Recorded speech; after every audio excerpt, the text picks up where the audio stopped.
Ladies and gentlemen, my name is Bobby Kia. It's a pleasure to host all of you, and thank you to the Nobel Foundation and the National Academy of Sciences for hosting the first globally broadcast Nobel Prize Summit.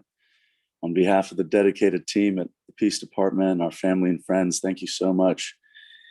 We are grateful to be here in a spirit of renaissance, in the spirit of the renewal of science's proper place in society's highest realms, as the guiding beacon towards shared and sustainable prosperity.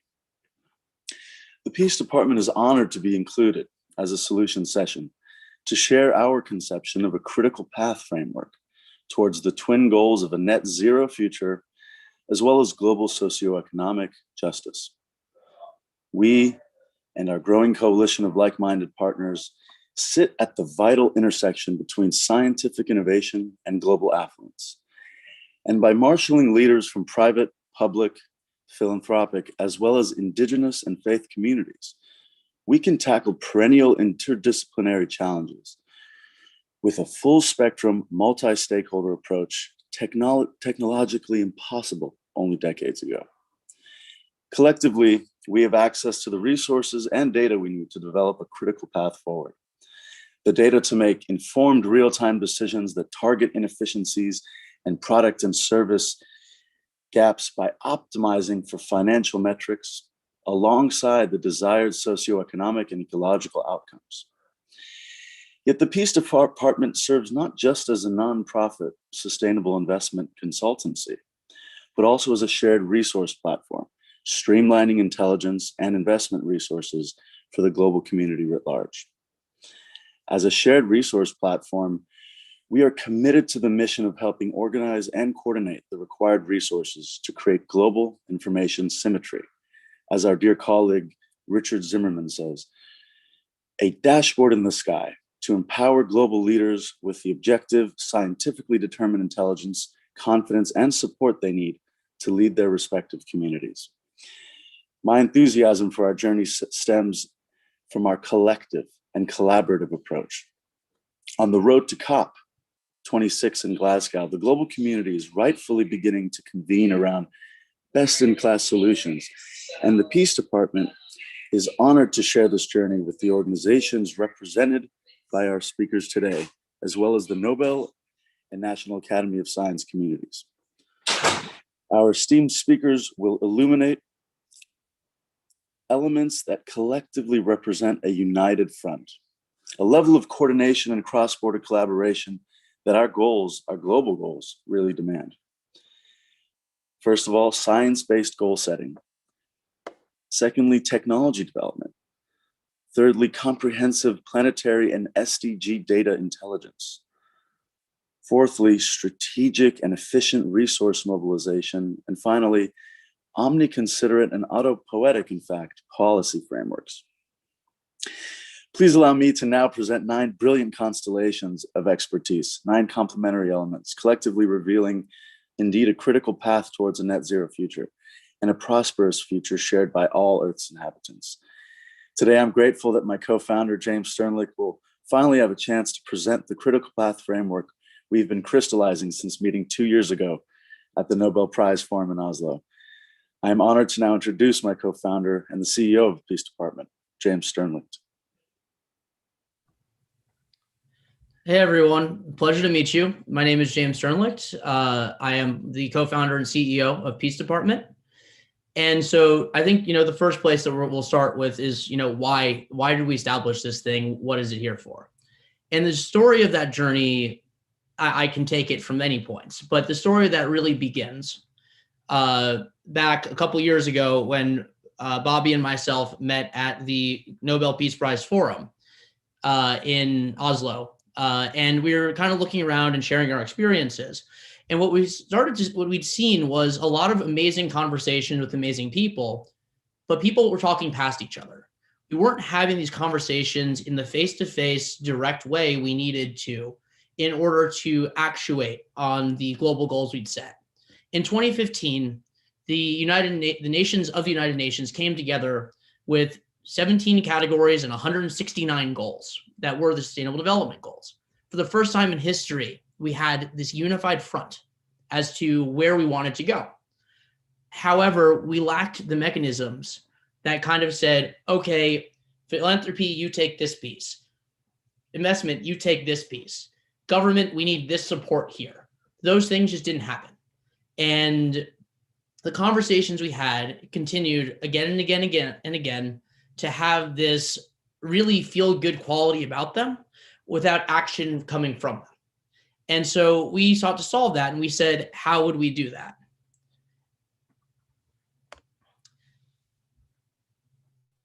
As we looked at these things, and I'll fully admit I'm something of a nerd when it comes to World War II history. I started to see things as this need for massive coordinated mobilization. As Dr. Martin Luther King put it, those who love peace must learn to organize as effectively as those who love war, where you would not send troops into battle without a strategy for each unit and each division. We, for some reason, don't take the same approach to peace. The push towards building that better world is not organized as critically as it should be. So how do we think about this? How do we approach this? Well, from what Bobby and I and the rest of our team and our colleagues have seen, there are many, many, many amazing actors out there. There are NGOs that are incredible at building communities, NGOs incredible at mobilizing resources, NGOs that are incredible at building water systems, at education, at psychosocial support. How do we bring all these things together?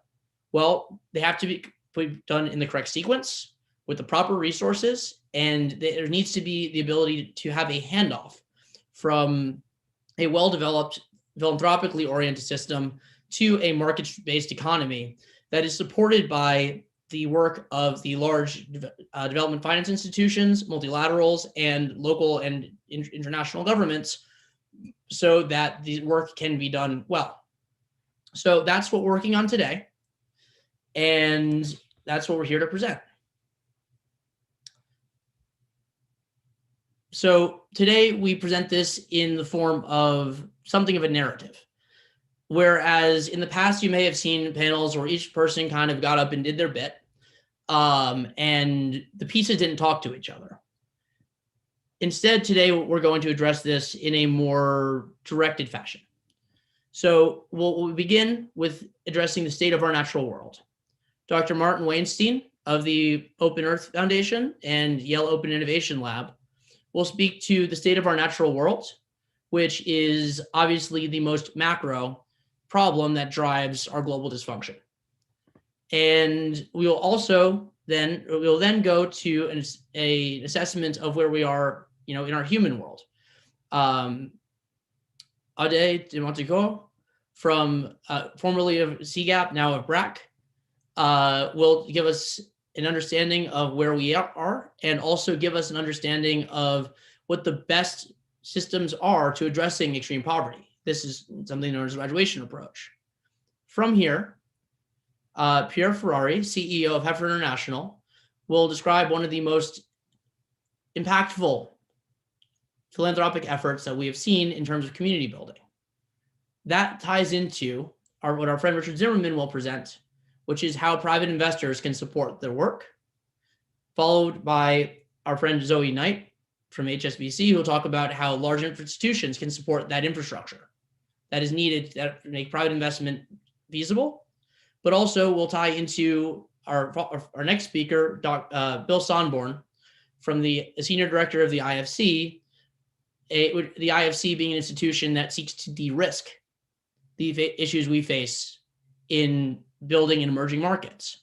So from here, we show that there is a critical pathway from philanthropy through investments, both private and institutional, to de-risking from the DFIs, onward to a supportive framework in global policy, which will be presented by Mary Robinson, a highly esteemed individual who served as President of Ireland, High Commissioner on Human Rights for the United Nations, as well as a Special Envoy on Climate, to talk about how we can support de-risking our planet through and supporting these initiatives through good public policy that preserves biodiversity and also preserves and builds upon the livelihoods of people, because we can't solve our natural world problems without solving our human problems. We have a finite amount of resources. And even today, we now produce more than enough food for 1.5 times our global population. However, 1 billion people go hungry. That doesn't make any sense. So we need to fix this management problem. And to do that, we need all the pieces moving together. We need to build a symbiotic system between the different verticals and between people and planet. And if we don't do that, we're going to be in trouble. So let's mobilize for peace as aggressively as we'd mobilize for war.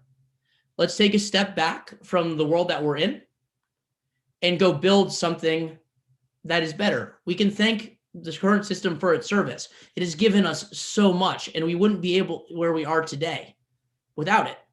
But there also comes a time to move on to a new stance in our global society, and to recognize that the paradigms that we have built this world under may not serve us going forward, and in fact, directly threaten our continued existence on this planet and the existence of this miracle world in which we live. So without further ado, I'm going to pass the mic back to Bobby Kia, my illustrious co-founder, to introduce our first speaker. Thank you, James. Well done. I'd like to now pass the mic to our colleague, Martin Weinstein from Yale University and the Open Earth Foundation. Martin. Thank you very much, Bobby. Thank you very much, James, and the whole Peace Department for making this future session a reality, for putting us together to have this important critical pathway conversation. I am truly honored to join you, our fellow panelists and attendees joining in from around the world. I'll start by sharing some perspectives that might help us gauge where we're at from the environmental standpoint with our single planet, the state of our world systems in terms of the technological and data tools that we have to manage existential challenges, and nudge us into key actions we can collectively take in terms of radical innovations, technology, and the power of human collaboration. It makes sense to start with a first slide to narrate the work done by Johan Rockström and some of the top Earth system scientists that have helped us understand what does it take to be on a safe operating space in this planet for humanity. And that leads to the planetary boundaries framework that tells us that the planet works like a living, complex, delicate organism, and everything is interrelated. But there are 9 different proxies and metrics that we can take to understand the resilience capacity where we can operate for decades and centuries to come. Unfortunately, some of them, as you can see, have already been significantly crossed. The boundaries include our use of fresh water, our land system change, ozone depletion, but I'd like to focus in these top 2, biosphere integrity and climate change. Biosphere integrity relates to the rate of extinction on 1 million species a year. And the story from science here is really not bright. We are in the brink of a 6th mass extinction driven by humans. And this has led us to take immediate action and pledges to preserve at least 30% of our natural world, including marine protected areas and land-based ecosystems, paying specific focus to biological corridors and natural habitats. Otherwise, entire genome libraries are lost, and those are irreversible changes for years to come. On the next level, we go into climate change. And the story here from science is also not bright. We now know that the globe has certain hotspots and tipping points that play a very important role in regulating the climate system, but also that as climate changes, those tipping points get triggered. This includes West Antarctica ice sheet, the Amazon rainforest, And unfortunately, in the last 2 years, we're coming into scientific consensus that some of these have already been crossed, and that the best thing we could do now is to manage and prevent a more deleterious cascading risk. Coral reefs may be something that we share with our ancestors or with our future generations as a video in a museum. The Arctic ice could be a memory that is shared in northern populations to our grandchild. And this really lets us know how fast things are changing in just this generation. If we move fast, there are certain tipping points that can be prevented, with the Amazon rainforest being perhaps one of the most clear ones where every year counts. Now, this helps us realize what is clear. We are in a state of emergency. And in terms of climate change, we have to look our emission trajectory pathway almost on a constant level for the next 100 years. We need to get to zero emissions by 2050 by having our global emissions in the next 10 years, having them again in the decade afterwards, but not just zero in 2050. We have to get to negative emissions all the way to the end of the century.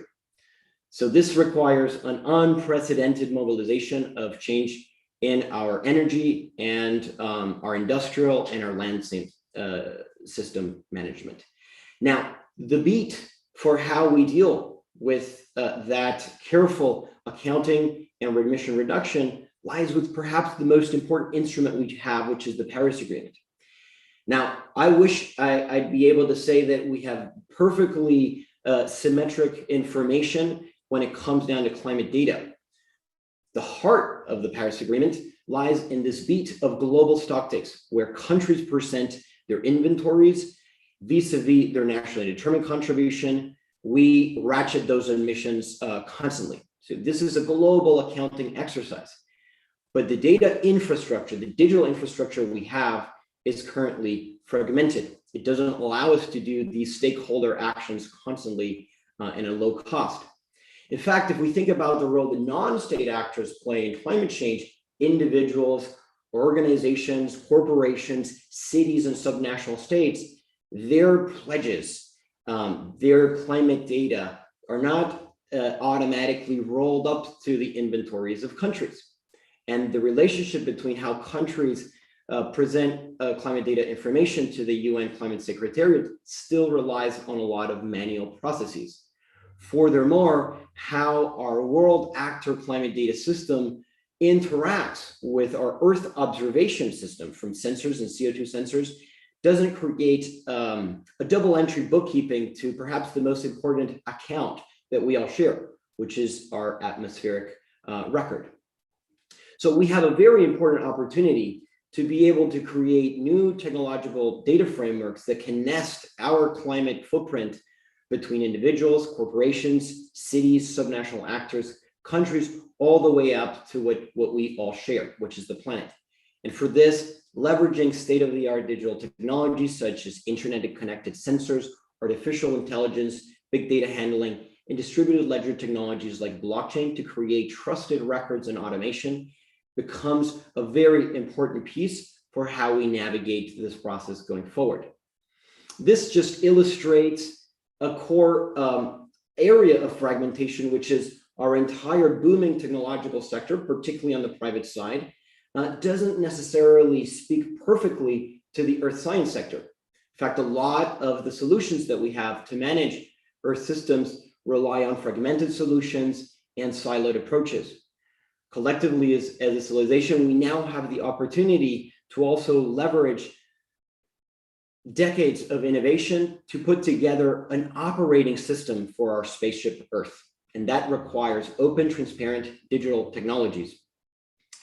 Otherwise, the task of running Earth system management and governance becomes very hard. We must do this by leveraging, again, that knowledge of the planet and our different internal systems as complex, but leveraging system dynamics where the flow of financial capital into on-the-ground climate action can be easily traced into agreed upon climate value that through the proper methodologies and records can lay out critical mitigation outcomes or adaptation records and missions that then circle back into signals and triggers for more financial capital. We need virtual cycles to achieve the level of exponential change, particularly when it comes to radical decarbonization.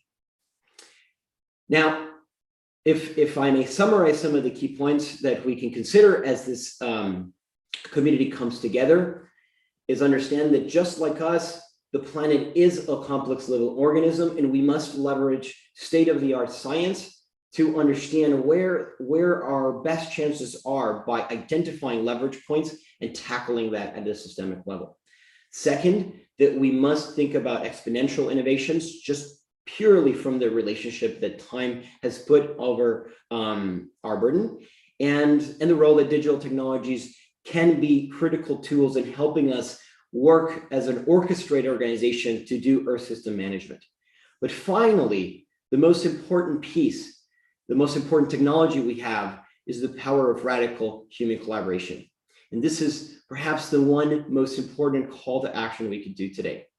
As individuals, as organizations, as James was outlining, not siloing all the different sectors, but making them work together on a common system, designing critical pilots that we could leverage together that represent a fractal of that properly orchestrated system that should ideally mimic a properly balanced natural system.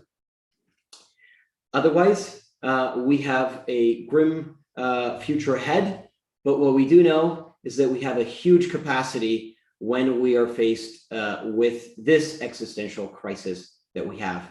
And I join you and invite everyone to collaborate together on this mission. Thank you very much.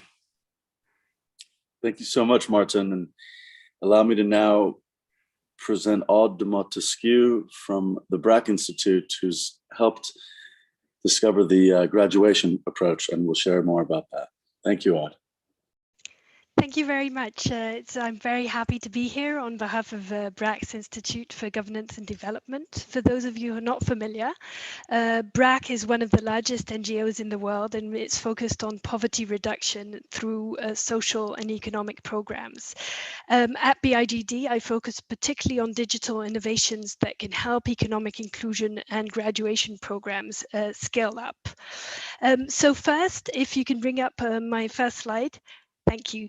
So first, we heard from our previous speaker about the environmental challenges. Here, I'll be talking about the human challenges. From a human perspective, the problem we want to solve is that there are still 750 million people that live below $1.90 a day, the extreme international poverty line. These people are spread unequally across the planet, as you can see on with the percentage on the right-hand side.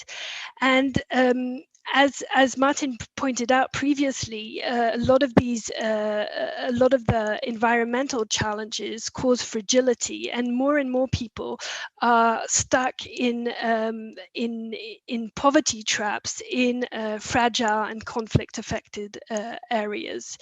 COVID-19 is pushing at least 80 million people into further poverty, and what we know is that the poorest people have very different opportunities as a result of their poverty. Behavioral science is showing that multiple stresses that very poor people incur is impairing their decision-making abilities and further pushing them into poverty traps. So a bit like Martin was suggesting, you need a holistic approach to solving the problem. We really believe that you need a holistic type of program to helping very, very poor and isolated people move out of extreme poverty. So next slide, please.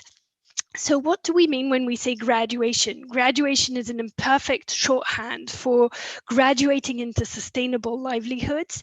It's an approach that was invented by Brack in Bangladesh in the 90s and replicated through a series of economic inclusion graduation pilots for over a decade now. Well, the definition I'd use is to say it's a time-bound, sequenced, holistic approach that focuses on households and really tries to move them from extreme poverty into a sustainable economic activity. So just to start on the left-hand side here with a purple box at the bottom, these programs are really carefully targeted at the extreme poor, either in economic terms or else people who are extremely marginalized socially within their communities. The packages differ a bit, but in essence, they tend to combine at least these 5 elements. First, the first blue bar here is consumption assistance, and really that's a small amount of cash or in-kind transfer with the idea that you need to address people's immediate food needs and their stress about providing food for the household, and provide breathing space if you want them to engage in a productive economic activity. Second is you need to provide access to reliable financial services. Very poor people we know save regularly, but it's important if you can to facilitate access to formal financial services and familiarize them with those services. Third, people can have basic skills training on a livelihood that they're about to engage in. And then what's referred to here as seed capital or employment. This is really the idea is here you're going to make a seed capital transfer, or in some cases transfer an employment opportunity, but really with the idea that you're kickstarting a reliable, sustainable economic activity. And this is a pretty large, if you're doing a cash transfer, it's a pretty large sum, something that in microfinance typically people would have borrowed for, but here the idea is people are extremely poor and you're going to make that transfer in the form of a grant. And finally, a very important part of this program is that blue bar at the top that runs along for the full duration of the program, but it's very careful mentoring or coaching of the very poor household over the course of the program. The purpose of this approach is really to offer a big push based on the idea that the combined interventions can really make a meaningful change in very, very poor people's lives. Next, please. CGAP and the Ford Foundation. CGAP is a think tank at the World Bank focused on microfinance, and the Ford Foundation piloted the approach that BRAC invented in 10 sites in 8 countries with rigorous randomized controlled impact assessments at 6 of the pilot sites. Overall, we saw that programs had statistically significant impact on people's consumption, their ownership of productive assets, savings, and that beneficiaries spent more time working, went hungry on fewer days, experienced lower levels of stress, and reported increased happiness. A meta-analysis of the cost effectiveness of this program as compared to other programs targeting the extreme poor shows that the graduation approach has the greatest impact per dollar spent. In short, it's a high cost, high benefit approach that really works for extreme poor people. I won't go into the details, but I put at the bottom of this slide a reference to the Science article, and you'll notice that 2 of the authors were awarded the Sverige Riksbanks Prize in Economic Sciences in memory of Alfred Nobel last year, Abhijit Banerjee and Esther Duflo. I think that these really rigorous research on the model was critical into garnering the policy interest that we're seeing now and creating real momentum behind this type of an approach for extreme poverty eradication. Next, please. So this is my last slide, and just to finish, I want to give you a bit of an idea of how we're doing today. There is great momentum behind this type of an approach. The World Bank's recent State of Economic Inclusion 2021 report, which I co-authored and was published in January, shows that there are over 200 graduation-type economic inclusion programs being implemented today, and those are benefiting over 92 million individuals individuals, either directly or indirectly. And this is quite a lower bound estimate. Nearly half of those programs are now led by government. So this is a really interesting change. The movement was really created. The evidence was produced when these programs were implemented by NGOs, and today the governments are really picking up this type of an approach, and the governments are covering 93% of beneficiaries across all programs. Most of the take-up is by governments in sub-Saharan Africa, and many of these programs have the potential to scale much further, up to including 5 to 10% of their populations. But the problem is the cost and the complexity of these approaches. And here is just to wrap up, I really believe that digital innovations will be critical in helping governments do this type of programming at scale, both in a cheaper way and also really increasing participants' outcomes. At BRAC right now, we're conducting an effort to understand what are the digital innovations that were developed and implemented during the COVID period that have the potential to really improve beneficiary outcomes and reduce costs moving forward. I very much look forward to the discussion today and your questions. Thank you. Thank you so much, Aude. And now that we've heard the state of the planet and the state of humanity from two excellent perspectives, let us now turn to how we've, as a global community, seen best practices in addressing these challenges. And for that, let's begin with Pierre Ferrari, the CEO of Heifer International. Pierre, over to you.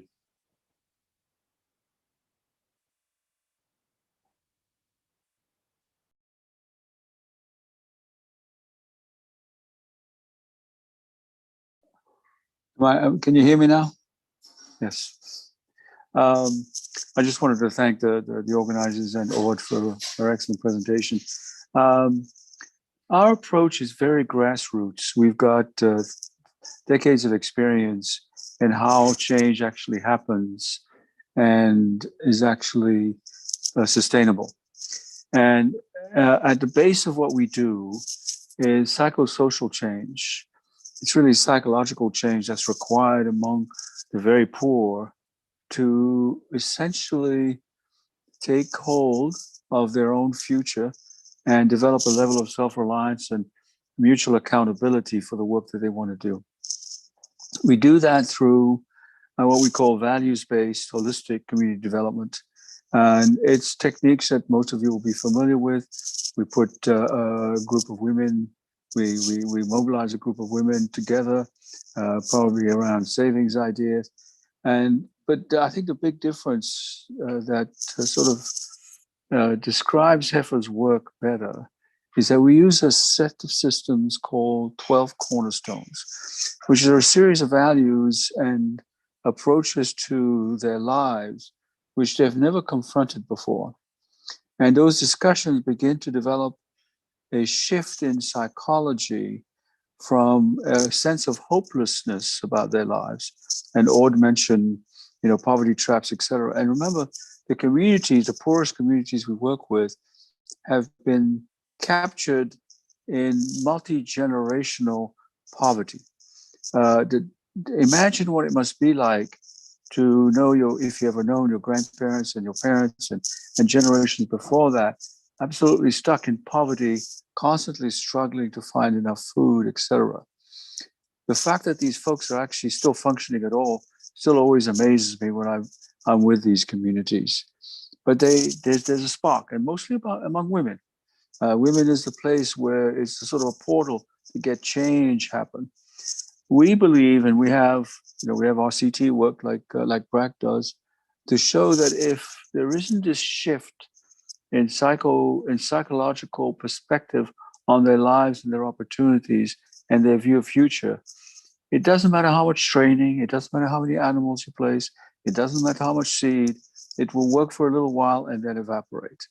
So this is a key to the work that we do. We call it social capital. It's very personal. It starts at a very personal level. Individual women have to start thinking, I can escape this. As a group, we can escape this. When we form co-ops, we can escape this. and then moves on from there in terms of the institutional formations that occur. It's slow. And I want to go to my next subject, which has to do with time.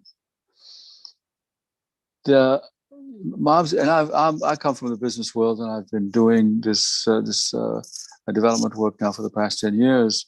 And I'm always surprised and actually a little astonished that too many development organizations and funders expect change to happen in 3 to 5 year cycles. In many ways, that's absurd. When you think about the multi-generational impact or pressures that have been on these communities and expect it to be turned around in 3 to 5 years is a little crazy. So we at Heifer have committed ourselves to unbounded time schedules for our projects. We begin and we continue and we continue until we get to a state, a result that we call living income for the families. And living income is defined not just in terms of cash, but similar to BRAC, it has to do with healthcare, housing, clothing, nutritional food, et cetera, et cetera. We don't think that sustainability can be reached until living income is reached.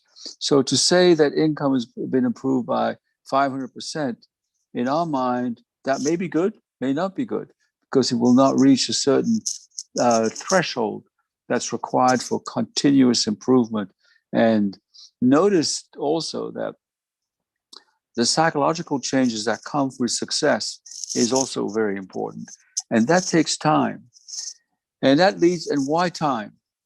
I'm always interested in the agricultural economics. I'm an economist, agricultural economics in the United States and some other countries. And the United States is over the centuries has done some amazing things. Land grant colleges and an amazing institutional structure that have allowed agriculture to develop in the United States. The road building that went on, post-war was actually had an amazing impact. So you've got these long-term infrastructural changes that actually led to change to the wealth creation that happened in agriculture in the United States. One particular example that I would like, and I was educated in economics at the University of Cambridge, and we have a professor there called Ha-Joon Chang, a South Korean who wrote a book called Kick Away the Ladder.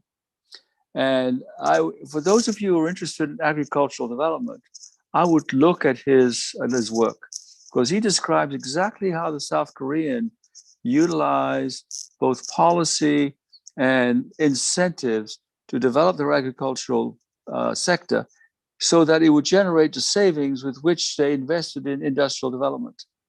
It's brilliant work. And it was, not Ha-Joon Chang's work, but the South Korean government work. Absolutely brilliant. And of course, we live in the agricultural field.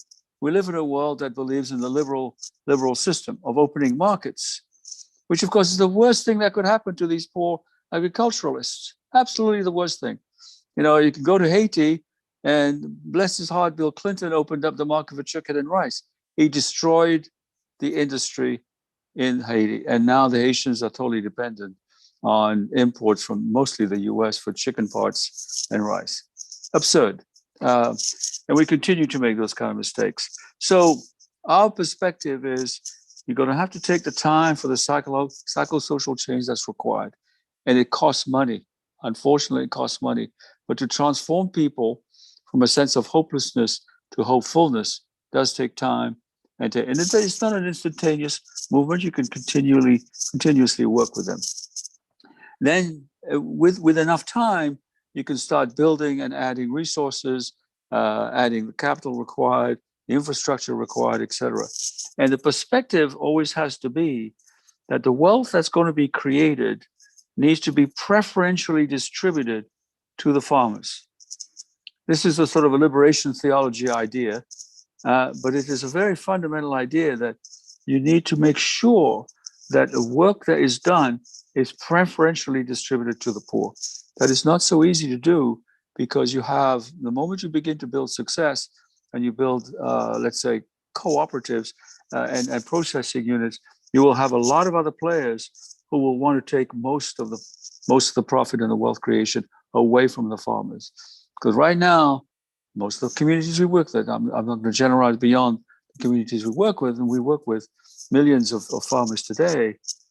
They are the subject of quite scary predatory practices across a variety of commodities, coffee being a good example.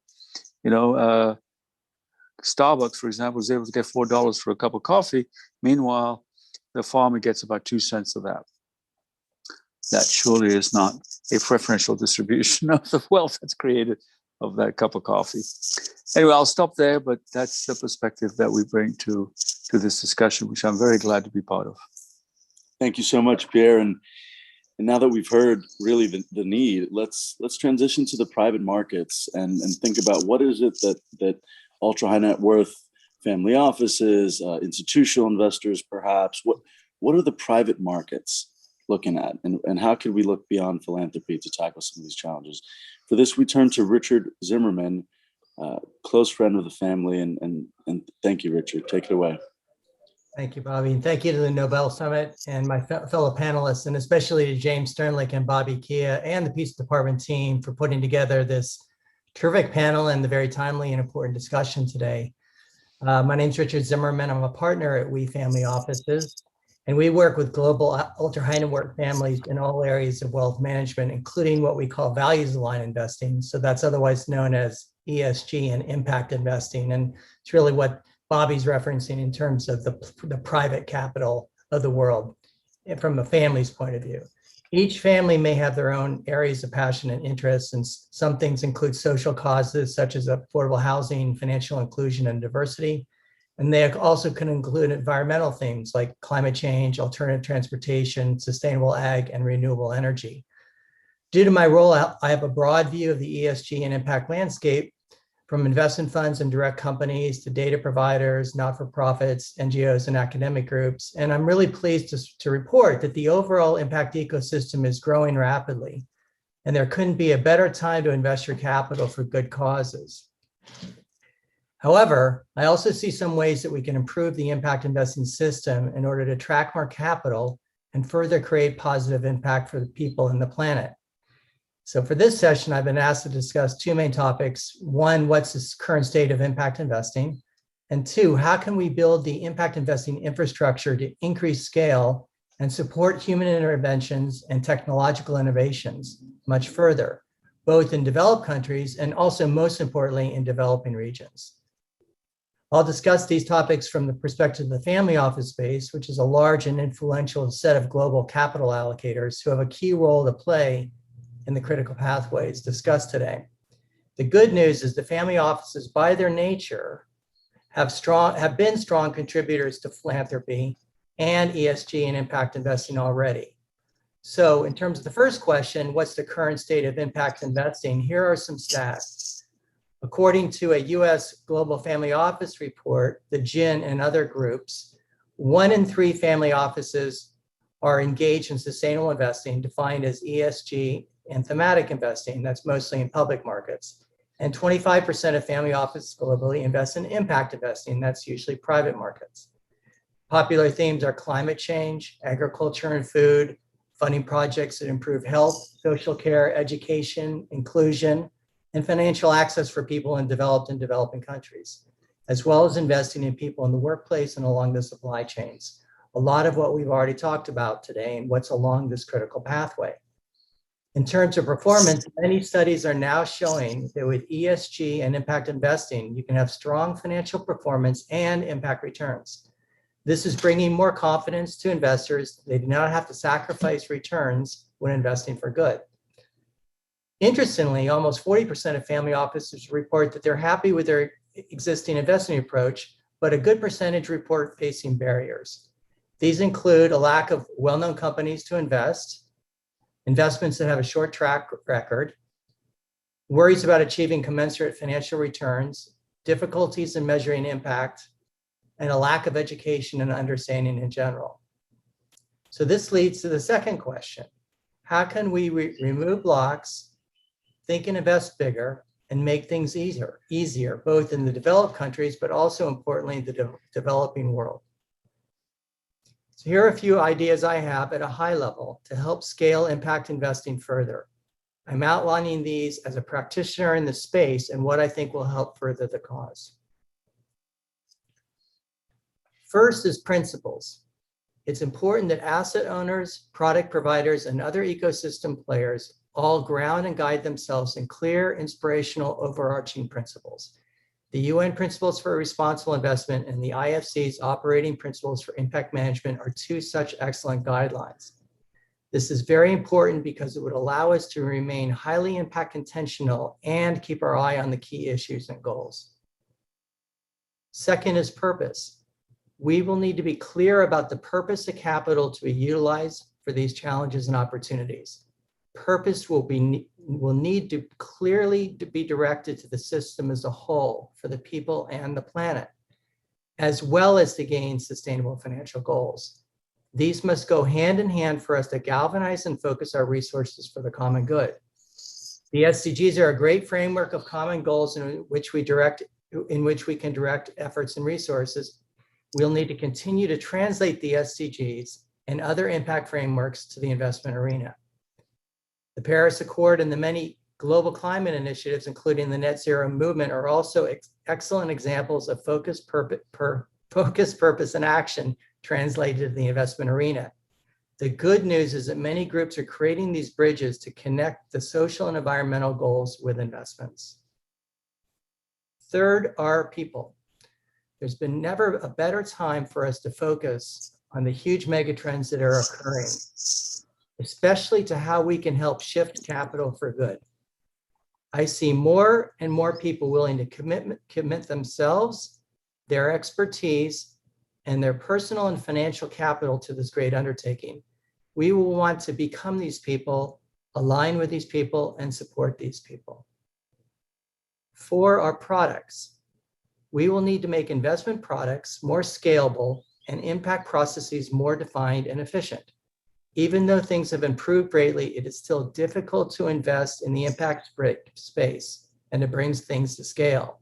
We will need to develop platforms that will aggregate deals and larger amounts of capital while still encouraging innovation. Bottom line, we'll need to make it easier and more accessible to move from billions to trillions in impact investing. 5 is performance. We must make sure to give impact returns as important a role as financial returns. Both are very critical for capital initiatives to succeed, and we need to especially give more time and clarity to the positive or negative impacts our investments are making. We also need to have a mechanism to collect and report this financial and impact data so that we as a society can see the positive effects our capital is making at a global scale. 6 is policy. The good news is now that we have a more supportive policy tailwind to help catalyze this global movement of capital. We're seeing this now in the US with a focus on climate and jobs. The opportunity zone regulations are also a good example of how governmental policies were directed to help move private capital invest in underserved communities. Supportive policies will draw in more capital from family offices who want to see direction, consistency, and support from regulators. We will also need to have more specific policies related to the pricing of externalities to help the capital markets factor in the positive and negative impacts of activities and investments. Finally, 7, partnerships. We will need to have more public and private partnerships to create innovative and de-risk financial structures to draw in capital in an efficient and scalable manner. Such partnerships and catalytic capital will need to be done at a significant scale so that it'll be easy for private capital to invest all along the risk, performance, and impact spectrum. Family offices have a key role to play to help de-risk investments as well as invest in riskier enterprises in order to encourage innovation and investment in both developed and developing markets. So to summarize, family offices are already active in ESG and impact investing. They can play critical roles by bringing in significant capital, supporting the impact ecosystem, helping de-risk investments, and encouraging innovation.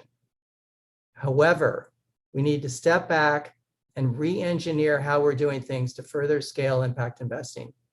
This will cause us to take a different stance, as well as we will need to determine ways to work more closely together and build new financial processes and structures in order to attract much more capital to help to support the critical pathways of sustainable development. Thank you. Thank you so much, Richard. And now that we've heard sort of the private market and the equity side of the perspective, let us now turn to Zoe Knight, Group Head at HSBC for the Center of Sustainable Finance. And thank you so much for being here with us, Zoe. Hi, Bobby. Hi, James. Hi, everyone. And I'm delighted to be joining you. So thank you for the invitation. I'm going to spend a couple of minutes now building on the commentary of previous panelists. And this is a very nice segue from Richard into what private capital is doing from the large institutional scale. So just to give you all a little bit of context, HSBC operates across 60 markets. We have a very strong emerging market focus, particularly in Asia. And we set out a climate ambition last October, which is to become a net zero bank. And we're doing that in a holistic way of addressing our operational carbon footprint, but as well, we're talking about our financed emissions, and we're thinking about how to set targets on all of our financing activities. Now, that's at fairly early stages, but nevertheless, it's an important step forward for the financial community as a whole. What's relevant for this discussion, however, is our commitment to place between 750 billion and $1 trillion of financing specifically for low carbon transition. And that's really to help all of those industries that are in the in-between status. They're neither purely green nor purely very climate destructive, because we're excluding financing to those sorts of companies. But we are looking at how to help transition the likes of steel facilities, cement, shipping and aviation, those areas that are critical for building climate solutions, yet themselves are heavily intensive, energy intensive parties. So I lead the Center of Sustainable Finance at HSBC, which is essentially a think tank working on how to solve this real economy problem of energy transition. So we work closely with industry experts to work out how to do that. And we also then look at the financial system response. So what can we really do to mobilize capital into these success stories that can help us address the climate challenge? And on that note, one of the partnerships that we've founded is called Fast Infra. So that's financing the accelerating sustainable transition fast, on this particular case on infrastructure. Now, there's a massive need, as we've heard today, to develop infrastructure that doesn't lock us into a carbon emissions pathway that's not consistent with that net zero outcome. Now, that sounds relatively straightforward in the sense that we know what to do, right? We know that we need to scale up renewable power capacity, because much of the solution to the climate problem is in electrification of processes where we possibly can, and deliver that power by renewable sources. But in many places, the renewable power investment environment isn't as conducive as it should be for commercial opportunity.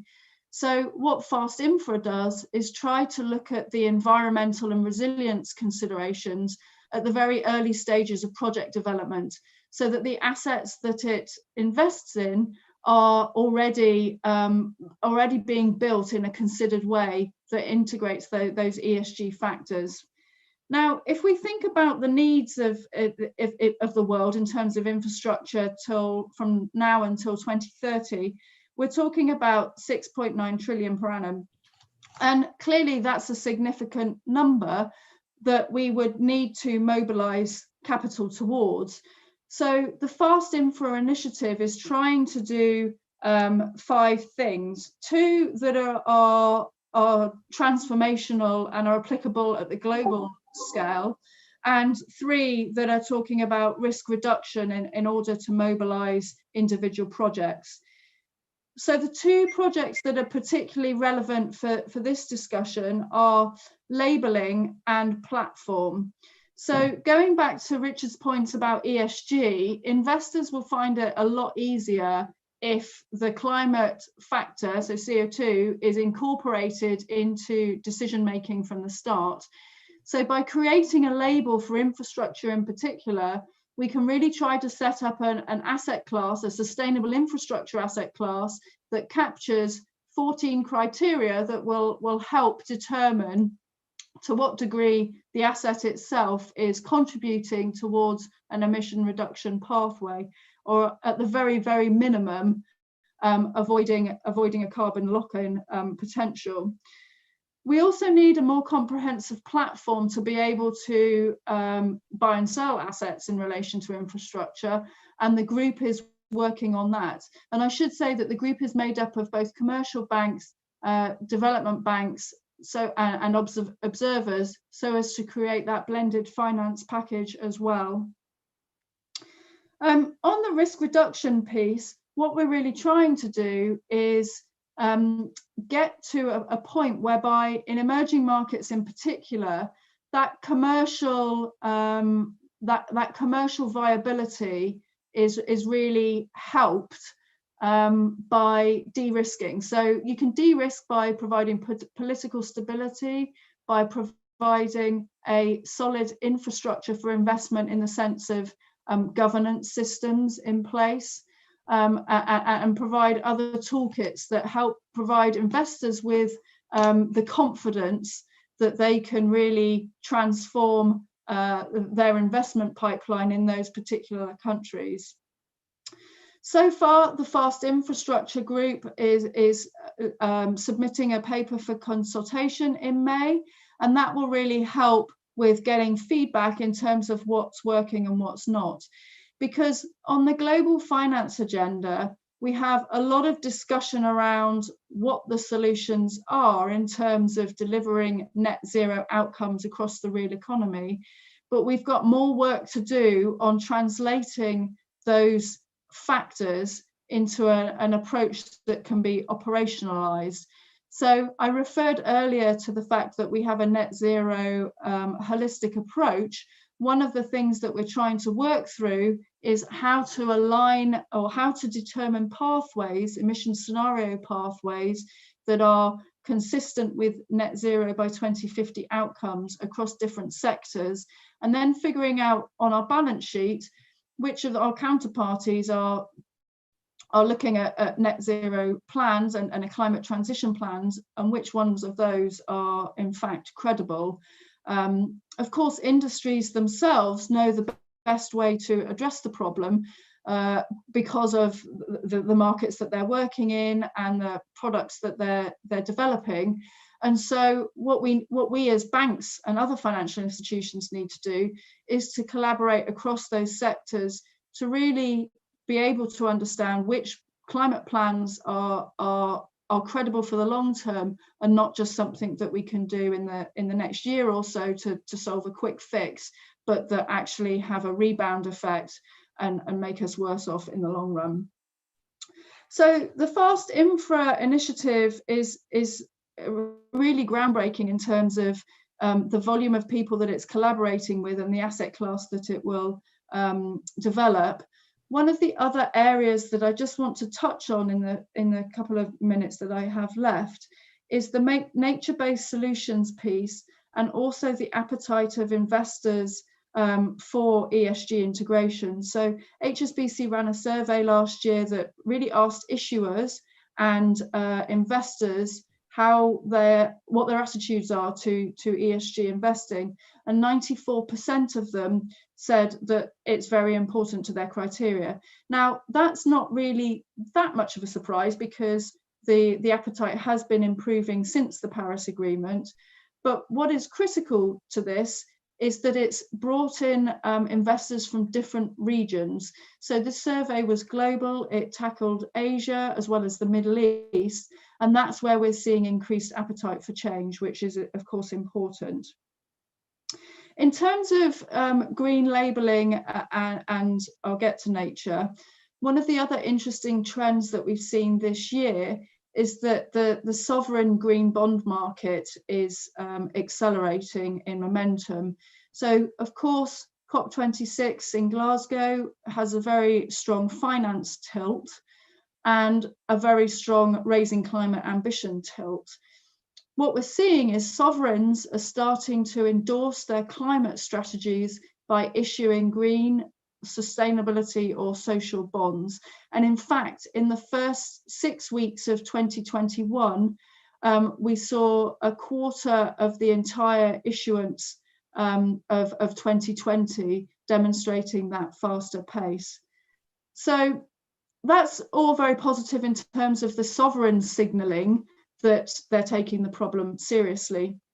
One of the other issues in nature-based solutions is really how, one, investors can access that market, and two, how there are credible systems in place to be able to measure the actual CO2 impact from the investment category.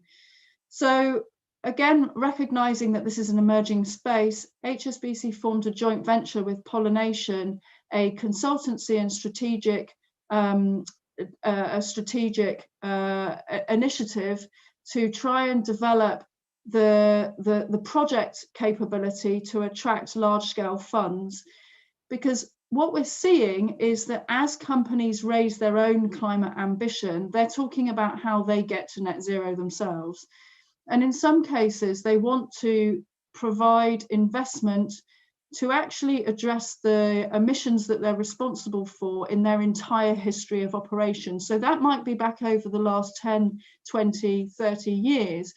And of course, to do that, you really need to create large-scale projects that may relate to soil restoration, mangrove preservation, or tropical forestry as well as boreal forestry. But there's still a relatively immature knowledge base amongst investors around what's credible and sensible and what's not. So I suspect that there will be a lot of work in this space going forward in order to provide integrity to how projects are being financed and also how projects are being categorized in terms of their climate impact. So lastly, from me, a couple of thoughts about next steps for the banks in particular. Last week, the Carney Private Finance Initiative announced a Glasgow Finance Alliance for Net Zero, and this provides the umbrella architecture to bring asset owners, asset managers, banks and insurers together.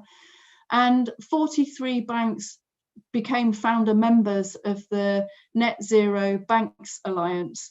Now, I've talked a little bit about how we're going to operationalize a net zero strategy. But what we really need is consistency across the sector. That doesn't mean to say that we all have to be working towards the same goals and targets, because we all have different geographical footprints, but it does mean we want the same guardrails in place so that there's consistency and comparability across different banks in the system. Well, we'll likely see more on that in the run-up to COP.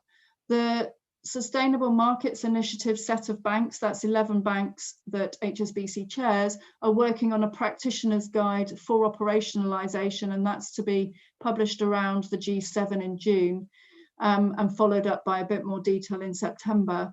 And of course, we've got the Intergovernmental Panel on Climate Change 6th assessment report that will help provide emissions scenarios to guide pathways for finance.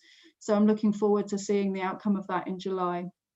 So lastly, thank you again to Bobby and James for your kind invitation to contribute towards this session. And I've very much enjoyed listening to my fellow panelists this afternoon. Thank you. Thank you so much, Zoe. And let us now turn over to my colleague and my boss, technically, Bill Sonborn. Thank you, Bill. Thank you, Bobby and James. I want to thank the Peace Department, the Nobel Institute, and all of my fellow panelists to be here today. So I'm Bill Sonborn, a Senior Director at IFC. For those of you who don't understand, the International Finance Corporation, we're part of the World Bank Group, focused on private sector development, but we're really a public sector institution. We're owned by 160 country stakeholders, the largest of which are the wealthiest countries in the world. But we sit really between our colleagues at IBRD, which is also referred to as the World Bank, our colleagues at MIGA, which underwrites and protects political risk insurance, and really thinking about how we use private sector solutions to solve twin goals, which is alleviate global poverty and increase shared prosperity. On top of that, we're focused on fixing gender disparity. And clearly, one of our biggest efforts and challenges is solving climate change, where the World Bank Group is committed to adhere to the Paris Accords across everything we do, including operating in many of the world's poorest countries. And that's something I want to talk about today, is because where we focus on the bulk of our activities is the bottom 80 countries. Many of which are suffering from fragile conflict or violence-oriented activities, where many parts of the population are living under $1.50 a day. That part of the world represents around 15% of the global population. Its emissions today are less than 2.5% of GHG. But the goal is to actually solve the poverty, but at the same time, leapfrog in the context of thinking about both gender and climate. And we realize this is not just a public sector problem, which our World Bank colleagues handle by lending to governments and then build conditionality into those loans to drive policy and regulatory change. But to now, really over the last 5 years, work really closely with those World Bank colleagues to make sure those regulatory reforms and policy changes actually tie to mobilizing, like my predecessor, Zoe, who's a great client of IFC, to actually enter new markets, because that regulatory change now de-risks, an uncertain rule or regulation. Maybe it's insolvency law that allows HSBC to come in alongside IFC as a lender in markets that they otherwise simply couldn't get comfortable with the risk. The second aspect of how we think about de-risking, which I think is the subject I've been asked to talk about, these markets is, and I think Richard mentioned this, is just the concept of blended finance or catalytic capital. Historically, we've relied within the World Bank on the private sector window, which is a allocation of donor country funds, predominantly from US, Western Europe, Canada, Australia, and Japan, to provide kind of first loss protection, to actually de-risk projects, to make what had a potential commercial return, but the risk was outweighing that return, so simply not financeable by the private sector, to actually fix that imbalance, to actually start the market, to create the market. The goal not being a perpetual need for that type of subordinated capital, but at least to get the first flow and the momentum done. The next point of de-risking we do is we act, and Richard mentioned this, as standard setter. So whether it's the IFC principles for responsible investment, whether it's the definitions we built and what qualifies as a green bond, what qualifies as a blue bond, what qualifies as a gender bond, or now that we're chairing the International Capital Markets Association, how do we really put not just principles but rules on what sustainability actually means for someone to be an issuer? Because the biggest challenge, and I think this goes back to the whole purpose of today's call, is how we create all these stakeholders to come together to come up with these definitions. Because the worst thing we could do on this kind of momentum that we're building is have social washing or greenwashing, where people are claiming something but they're not delivering on it, because that ultimately changes the perception and benefits of how people think about impact investing. So we need to be clear there. And then finally, we have a tremendous opportunity and need to think about how we mobilize more catalytic returnable capital, to mobilize more private sector participants into our markets. Example, we were building rooftop solar on schools in Gaza and West Bank.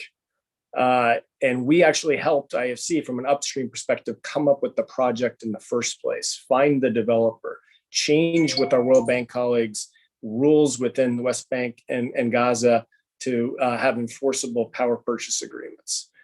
Now the question is, how do we finance that and who do we attract? And in this particular case, we were able to use blended finance from both private citizens, high net worth individuals, as well as donor countries, to create an opportunity to put in rooftop solar on every school in Gaza and West Bank.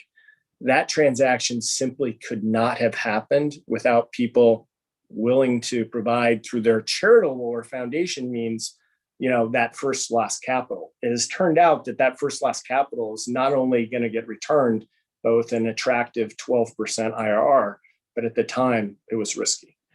The final aspect we have to worry about is political risk and currency. One of the big challenges in poorest countries in the world is a lot of, the operations and investment opportunities are in a currency that has historically depreciated against hard currencies at relatively rapid rates. Again, thinking about how we hedge that through donor countries and other participants to now attract hard currency dollars into more difficult markets is absolutely critical, as well as coming up with other solutions of how we use MIGA to ensure that cross-currency exchangeability risk. And then finally, it's how do we create more projects? We call this IFC 3.0. There is simply a challenge when we think about just climate change, much less gender disparity, is there's not enough commercial private sector activity going on relative to the challenge that we've talked about early on in today's call that needs to be met. And so rather than wait for developer or someone to come up with a specific project, we actually now at IFC are creating those projects from scratch. We call that our upstream efforts. So we're actually creating an investment that didn't exist, and then we're investing in it, and at the same time wanting to mobilize the private sector.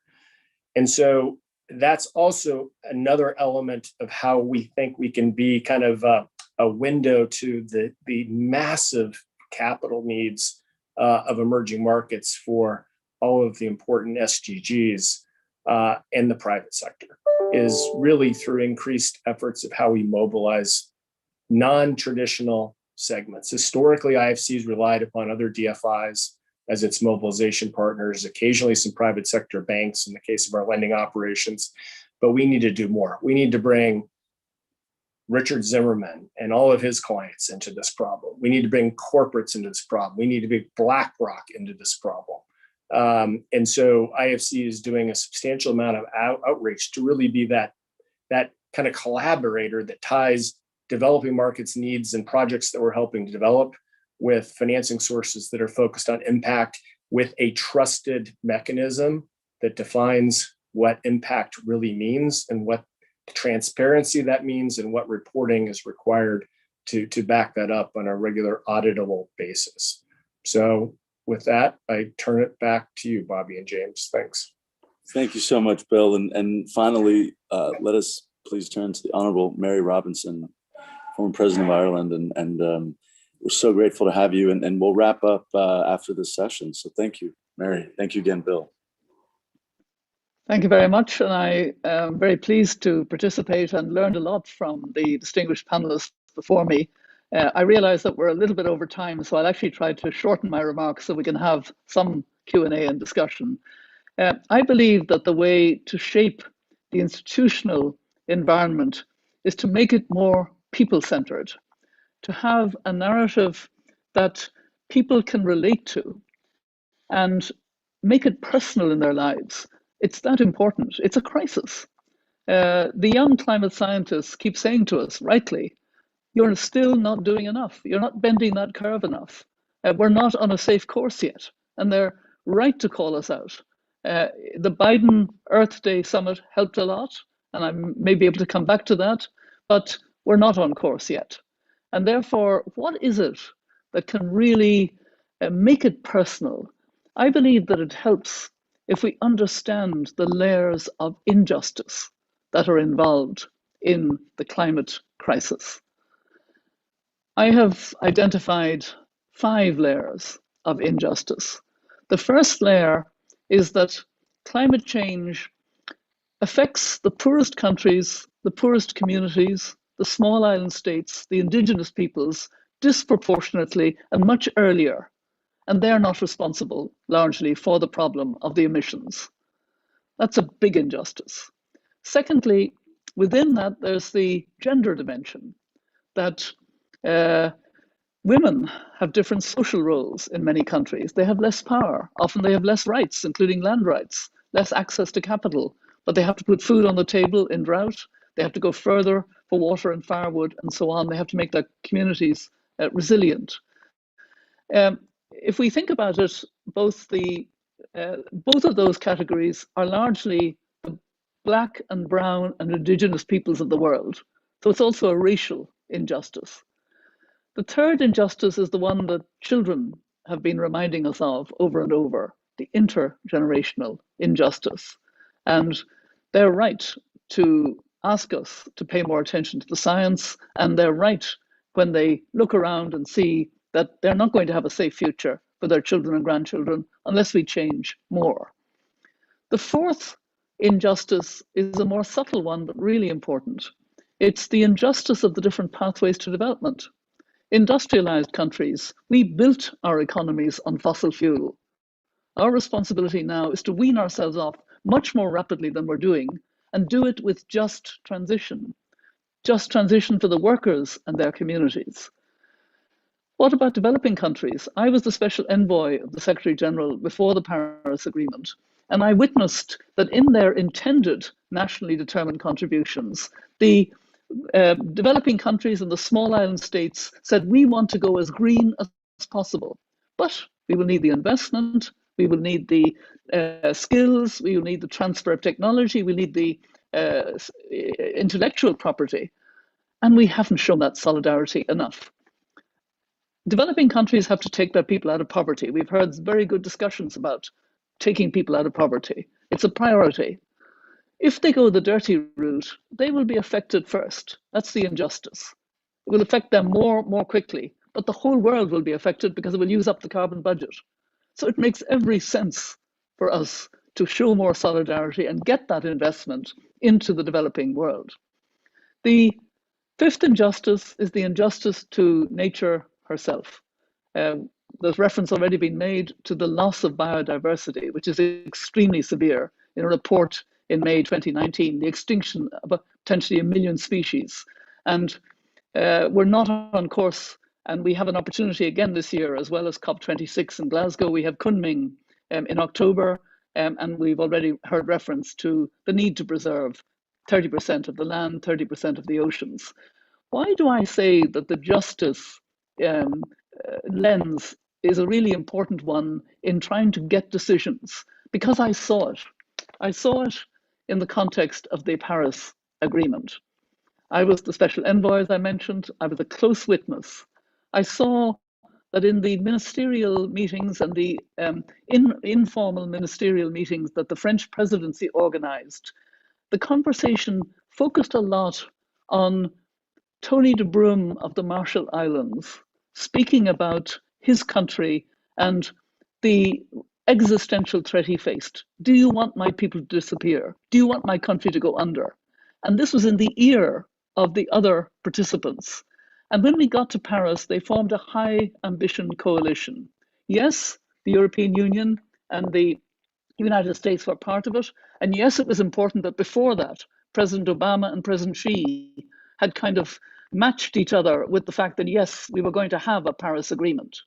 But the High Ambition Coalition was all about getting 1.5 degrees into the text. It was the mantra in the street in Paris, 1.5 to stay alive. Why was that important? It was important because we had a new goal of staying well below 2 degrees Celsius and working for 1.5 degrees. But the scientists had never studied this. The Paris Agreement had to ask the scientists, had to ask the Intergovernmental Panel on Climate Change, could you please study and report to us what's the difference between 1.5 degrees and 2 degrees? And if we have to stay at 1.5 degrees, can you give us advice of what we must do? And that was what the panel did in October 2018, that very important report. And they said the whole world must stay at 1.5 degrees because there's a terrible difference and it would happen quickly. We'd lose the Arctic ice, we'd lose the coral reefs, the permafrost will melt, etc. And that we have to reduce by 45% our emissions by 2030. And this has changed the whole dynamic. This is the dynamic now that we're working towards in the COP in Glasgow. If we don't address the climate finance issue much more seriously, President Biden has said he would double climate finance. All industrialized countries must double climate finance by 2030. We have to fulfill that long-standing promise of 100 billion a year. We still haven't done it. It was to be by 2020. Look at all the money that the rich world was able to get together because of COVID. We have to get real about this in a very significant way. I want to end on a note of hope. I am actually more hopeful now than I was at the start of 2020 when I was looking towards a COP in November 2020. I'm more hopeful actually because of COVID. Nobody would wish a COVID on anybody, but it has disrupted us. It has taken us out of our comfort zone. So let me end with not build back better, which I know is the language used by the UN, it's the language used by President Biden. I don't like build back better because we're building back to more inequality and more injustice. I want to build forward with equality, justice, and sustainability. Thank you.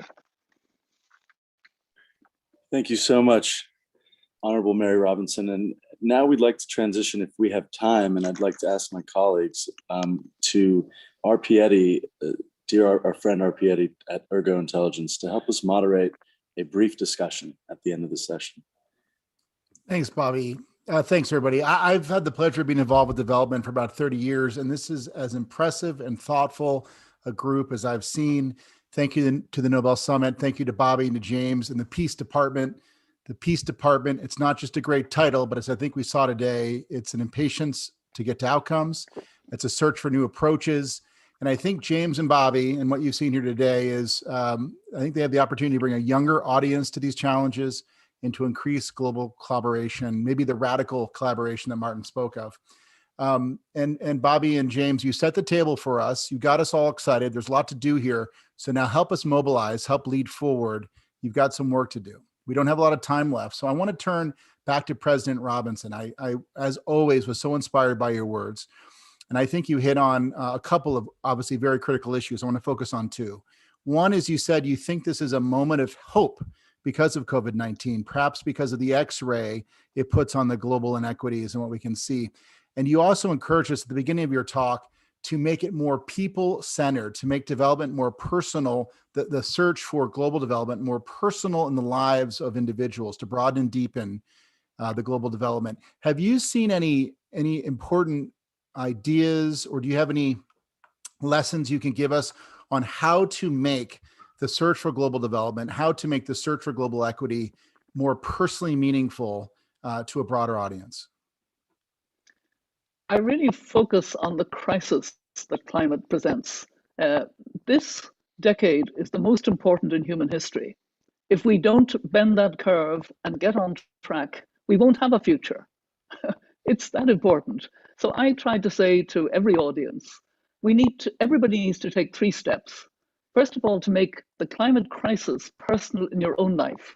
And that means do something more vigorously, like recycling, like changing your diet, less waste, etc. And then tell people you're doing it. And secondly, get angry with those who have more power and more responsibility, governments, cities, corporations, investment companies. They should be doing more. And thirdly, and this is the most important, imagine this world we need to be hurrying towards. We're not going to get there unless we know we want to get there in a hurry. And it's going to be a much healthier world. It's going to be a world of greening in our cities, greening in our countryside, rewilding for biodiversity. And we've got to get excited about it. So. Thank you, President Robinson. Let me actually, now that we may have a little bit of time left, I'm sure a lot of people have hard stops coming up, but Zoe, you gave us a very deep private sector point of view, very incisive, yet some very specific recommendations on how to make the development battle an easier one for the private sector to engage in and how to help. Do you have any more specific advice for government and in your intergovernmental organizations to get behind a coordinated solution? Do you hear anything today that you think we should amplify to help flesh out cooperation from your highly private sector point of view, the work you're doing at HSBC? And perhaps Zoe, Bill, if you'd like to take that question, or Richard. Perfect. Thanks. Look, I mean, this is the one big giant public-private sector partnership. So everything we're talking about, and is about how the private sector and the public sector get aligned and do it together quickly. And when I think of what the topic and the subject that all my panelists have said is the call to action, potentially around COP Glasgow, is how is this is not a public sector responsibility. This is a collective global responsibility. And so I think there is a unique opportunity. Like, for example, my World Bank colleagues right now are rushing through every single country and putting in conditionality in every loan they do relative to their NCP, requirements for purposes of COP in Glasgow, and saying, you've got to do this regulation, have this data collection, everything else, or you can't draw down a loan for that government. And that's great. But if we're not also getting the private sector involved and thinking about how that plugs in, we're going to miss a huge link. And so I think, HSBC is a leader in this space and they're doing unbelievable great things in Asia, but this is a global problem, and it's got to be not just about governments. It's got to be about a simultaneous commitment between the private sector and policy. Just one view. Thanks, Bobby. Bill. Richard, you said something very inspiring in the beginning. You said the opportunity for impact has never been higher, and the overlap of the ability to get financial returns and make the world a better place is as high as it's ever been.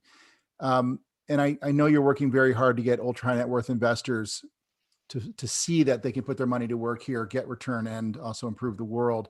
Do you think that there has to be a credentialing from a Bretton Woods institution, from the UN, or from some other large organization to bring private sector money into investment opportunities? Would that help your advocacy to get that money engaged?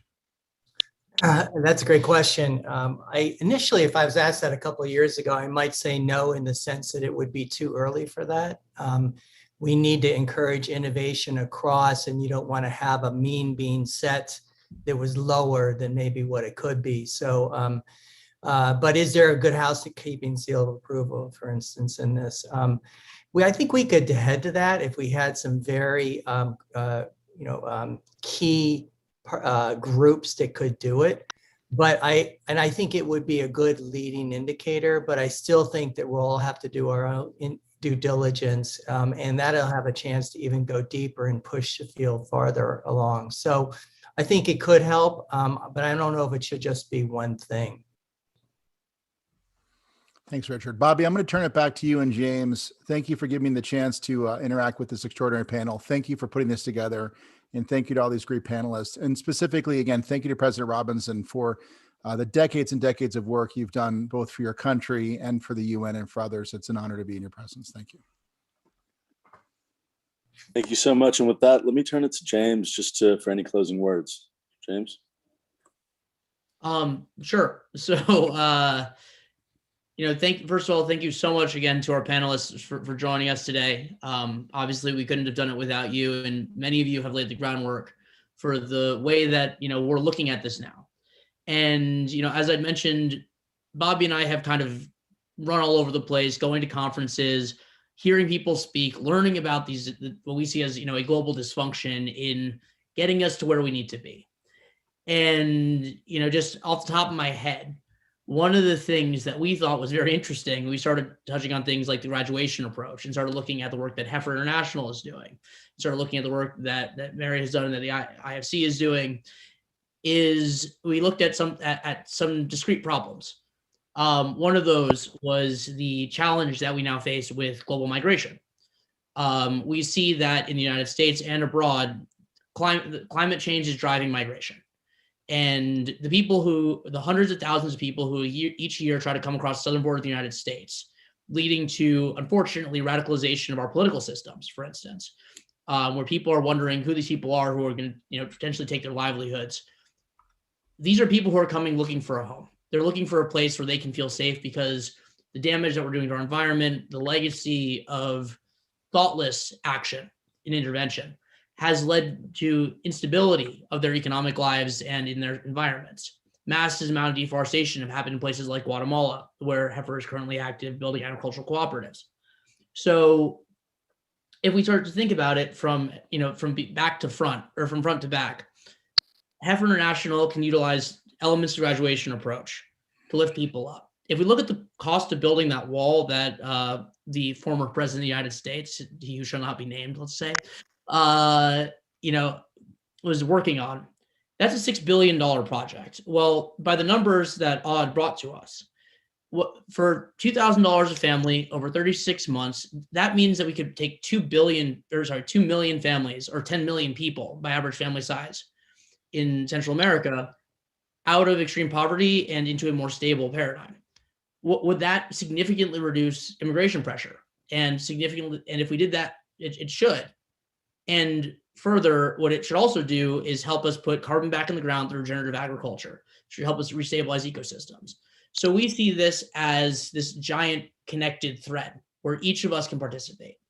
And with that, I'd like to invite, if any of our speakers have additional remarks, feel free to share them. Otherwise, I think we can wrap. Yes, Mary. No, sorry, I was signaling. Oh, I don't know what just happened there. Uh-oh.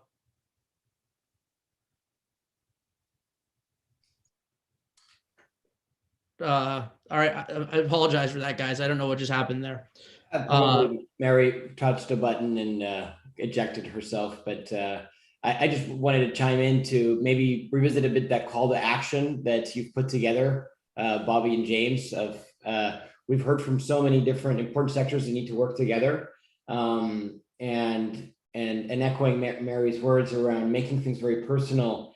How can we also think creatively to break down this illusion of separation that we have between ourselves and our countries and our institutions, to relate to planet Earth, which is the thing that connects us all, and how that can become the right blueprint for public, private, but also making it direct to every other citizen. How can we make every a citizen part of a climate action entrepreneur, particularly relevant as we get out of COVID? So maybe Bobby and James, you'll help us usher through concrete ways in which and pilots and structures, just as we heard from Fast Infra, that could be launched in the coming months, years. Just wanted to share a lot of appreciation and commitment to that cause. Thank you so much, Martin. And just in closing, if you'd like to learn more about what we're working on, what the Peace Department is up to, or to connect with with their permission, of course, our great speakers from today, our email address is info@peacedepartment.global. Peacedepartment.global is also where you'll find our website, and we are the Peace Department, the Peace DEPT on Instagram. So please reach out, and thank you guys so much for joining us today. Thank you, James. Thank you, Bobby. Thank you. Thank Thank you you. all. Thanks.